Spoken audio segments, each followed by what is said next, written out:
Welcome to Drinks Coach. Different one again today.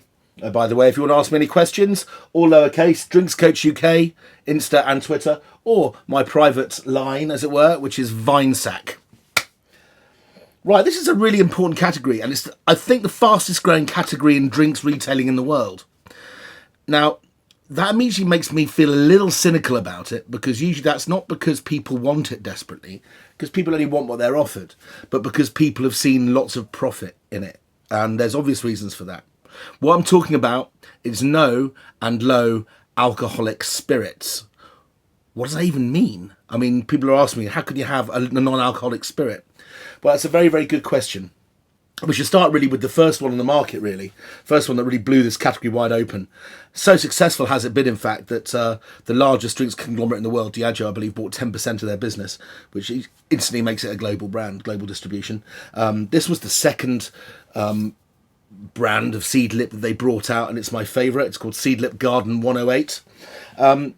A guy called Ben Branson discovered a book that was written by a guy called John French, who was a tincturist, a herbalist, who used to pick hedgerow herbs and spices and things that he thought had medicinal benefits, and he would distill them, but not distill them in alcohol, but literally put them in a kettle and then take the steam off the water. So basically, you're not distilling alcohol, but you're distilling water. Boiling a kettle and it condensing over there is exactly the same process as having a copper still full of alcohol and burning off the alcohol and it evaporating there. The difference is that water actually boils at a much higher temperature. Alcohol starts to boil about 78 degrees, where water boils at 100 degrees. So you get a much higher heat extraction. But there are certain things which will dissolve in alcohol which won't dissolve in water, which is the reason why when we have a gin and tonic, certain oils like Juniper oil, which is an oil and water doesn't mix, we know that, but the oil will dissolve into the alcohol of a distillate like gin, and then when you mix the tonic in, it then disassociates and you have a drink. So some things just don't work that way, but I think we all forgot that actually you can distill water and you can make tinctures and fragrant drinks from it. And that's what they've done. And we've got a couple to show you really here. I've also got some nice garnishes and stuff to get going with. And at the end, I'm going to give you a little bit of a lesson. But to start with, let's put some ice in this glass. There we go. This is Seedlip 108, as I said, which has a very sort of springy, garden-y flavour. I think it's had peas and all sorts of herbs distilled in it. You're supposed to use a sugar snap pea as its garnish. I don't have any sugar snap peas, but I have a lot of asparagus in the house at the moment. So what I'm going to do is just use a curl of asparagus, which I won't eat because I'm peeling the asparagus for later anyway. And I'm just going to put, because that's fragrant enough, right? That chlorophyll green smell. So I'm going to put that in there. We're going to add some. Treat it just like a normal gin, so it's the same sort of size of pour. So if you like it strong, you're looking at a 50ml pour like that. Okay. You might be asking why I'm doing things the way I am. But that'll come to it. Also, I'm using not the regular Schweppes in this case, but I'm using the light tonic so that you can get more of the fragrance of the drink, and it's slightly less quinine. There we go. So that's the first drink, and we'll come back to that in a minute because we haven't got much time, and there's lots to talk about. So let's pour the second one as well. This is a drink called Caleño. Caleño has recently won a few awards and has joined the category that Seedlip invented. And it's made by a lovely lady, very full of joie de vivre. And Caleño, what does that mean? It means a gentleman or a cool dude from the city of Cali, which is almost more of a euphemism than an actual physical thing, like saying a Geordie or a Brummie. It implies that you're into lots of cool things. It's where salsa comes from. So it implies a bit of a party boy. And the label kind of reflects that. Now, the two major botanicals in this are Juniper, as I said, to make it taste slightly gin-like. But also, there's Inca berries. Now, I didn't know what the hell an Inca berry was. And I thought, why do I not know what an Inca berry is? Why don't we ever talk about them here? And people assured me that they were very widely available. It's because an Inca berry is the same as a Cape gooseberry. Okay, these things, I think they believe they're called physalis. My father used to put these into fruit salads and people would go, oh, is that from Mars back in the 70s and 80s? But they're a very, very high vitamin C tangy fruit. They're quite delicious. They look like a little tomato. Got a lovely tang. Like a cross between sea buckthorn, if you tried it. Like a sweet tomato. There's a bit of citrus, and that's like grapefruitiness. A little bit of almost peachiness to it. But then you've got this lovely tang like cranberry, which really livens the drink. And they recommend that we use that as a garnish. So, smells interesting. Let's garnish it up. I've already pre-cut one here, so we'll do that like that. And we'll put a couple in that are cut. Yeah, how to make a drink that, in principle, seems to have absolutely no joy for me whatsoever into something quite interesting. This is how we're doing it. Another can. Okay, using regular Schweppes here. There we go. Okay, let's talk about these two drinks then. So we've got a good 5 minutes left, which is good. Nice drink, looks kind of refreshing. It's got a lovely smell, which I talk about with wine sometimes.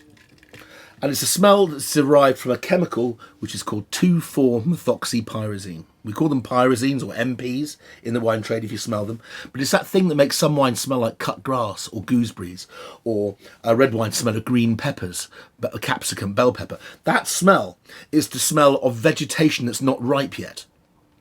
And in some ways, it's supposed to be an indication to animals who are eating it that there's no point in eating it. There's not enough sugar, it's not sustainable, and it's supposed to put people off. And in fact, if you actually smell and try and taste a watered-down tincture of pure 2,4-methoxypyrazine, pardon me, it's utterly revolting. It catches your throat. It tastes like green tobacco. It's really... it's horrible. Anyway, let's have a taste. You see, that's a very pleasant drink. I have no qualms about the quality of the product. And they've also gone to great lengths to make a good product. A lady that was responsible for distilling Belvedere vodka for many years. Very talented, very charming, very sassy woman called Claire Warner. She was in charge of creating new homologations, and now she's making a parallel brand of vermouths, which have no alcohol as well. And she's even brought out something which has taken the bar world by storm, called a No-Grony, which is an alcohol-free Negroni. And believe me, it's delicious. I'm very, very impressed. Well done, Claire. Now, they do have their drawbacks. It's not all good. First of all, you don't get drunk. But if you're looking for an interesting drink, that is certainly a drink that tastes like a grown-up drink. It tastes as satisfying as a gin and tonic. But there are certain things you can't do with non-alcoholic spirits that you can do with alcoholic ones. And one of them is put them in the freezer. When you're making cocktails and you're shaking them, if you're using a tincture that's made from water, what will happen is the water will refreeze in the carton and it'll actually take the drink out of solution. If you've got a drink that's 40% alcohol, then you can put it in the freezer. It can be minus 19 degrees. So you can go in freezing cold for making a martini, what have you. But you can't do that with these. So what they are good at is for long drinks, for making jugs, for punches and coolers, but there are certain limitations to what they're capable of. Anyway, let's have a try of the Caleño, because I've heard a lot of good things about this. Shout out to Georgie Radev at Lackey Cane. He did an event for them. Lovely. Very much South American. Suddenly there's a kick of spice. I wasn't expecting that. But it's got more of a kind of a tropical fruit vibe about it. Very, very nice. Very pleasant indeed. And I think you'll agree that's quite an attractive looking drink. So, we're going to put these down here and talk about the last product. Now, this is a lesson because in a few days' time I'm going to do a show on gin and tonics, and I haven't got time to show people how to make a flipping gin and tonic. So I'm going to show you how to make one now. There are rules, right? First of all, you use ice. Lots of ice. There we are. Lots of ice. There's a little bit more. Why lots of ice? Doesn't that dilute the drink, Joe? No, it doesn't. If you have 3 cubes of ice and you put warm tonic in, what happens? The tonic goes flat, the ice melts, you end up with a stale, warm, tepid drink. If you put lots of ice in a drink and then you put gin and tonic in it, you drink that gin and tonic, what's left in the glass afterwards? The ice. So if you've got more ice, then the ice doesn't get above 0 degrees and doesn't melt. So the most important thing about making a gin and tonic or a Cuba Libre or any of those drinks, a Zabrovka and cloudy apple juice, is use lots of ice, good ice, straight out of the freezer. And if you're in a bar, you want nice, clear ice that doesn't melt very fast. There you go. So that's number 1 most important priority. You have lots of good cold ice straight out of the freezer. And we're going to talk about this drink now. Isn't that packaging gorgeous? Look at that. This is called Haymans of London's Small Gin. Right. It even comes with a measuring thing. The next thing you do, by the way, with the ice is you put the spirit in next. This is a drink which kind of, using old school technology, has got round some of the problems of this.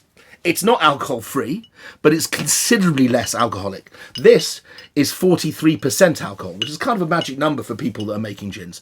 Export gins tend to be 43 or 47%. And you have to pay a lot more duty if it is at 43%. But this is only 20 centilitres, but it costs, I can't remember if it's on promotion now, it costs £20 for a bottle this size. That sounds like an awful lot of money. But what they've done is they've got really high quality gin, and this is Haymans Brothers, guys, one of the best speed rail gins in the country, if not the world. It's made in Balham down the road, but because of lockdown I couldn't go and see them, had to get this from Waitrose. Okay, so what we do is they get the gin and they put 4 times more juniper, coriander seed, orris root, all the botanicals they're going to make their proper gin out of, and they absolutely monster it, so it's 4 times more herby, so much so that actually when this gets cold it slightly hazes because of the amount of protein from all the botanicals that have been steeped in it. So you end up with a drink which is, well, almost impossible to drink on its own, but you only need a thimbleful. There we go. That's a 5ml. That's a 10ml pour instead of a 50ml pour. So I wouldn't suggest you go driving afterwards, but you wouldn't get nicked if you drank a drink like that and got in a car. Also, now very, very quickly, you cut the lemon. How do you cut the lemon? You cut the lemon like that. You don't cut it to roundels. You don't want the juice. You want the rind. Then we put the tonic in. It should always be, for every drink, a fresh can of tonic. I'm using Schweppes to prove a point. The first gin and tonics in the world were gin and tonics made from Schweppes and Gordon's or Schweppes and Beefeater.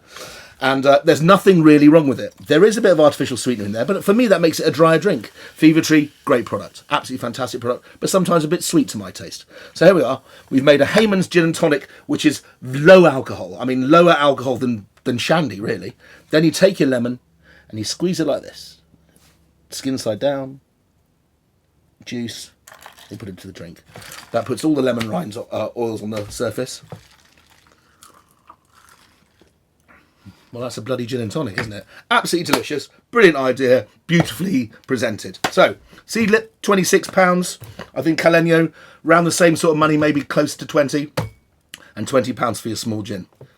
See you for gin and tonics later in the week, but we've also got some Portuguese reds to drink.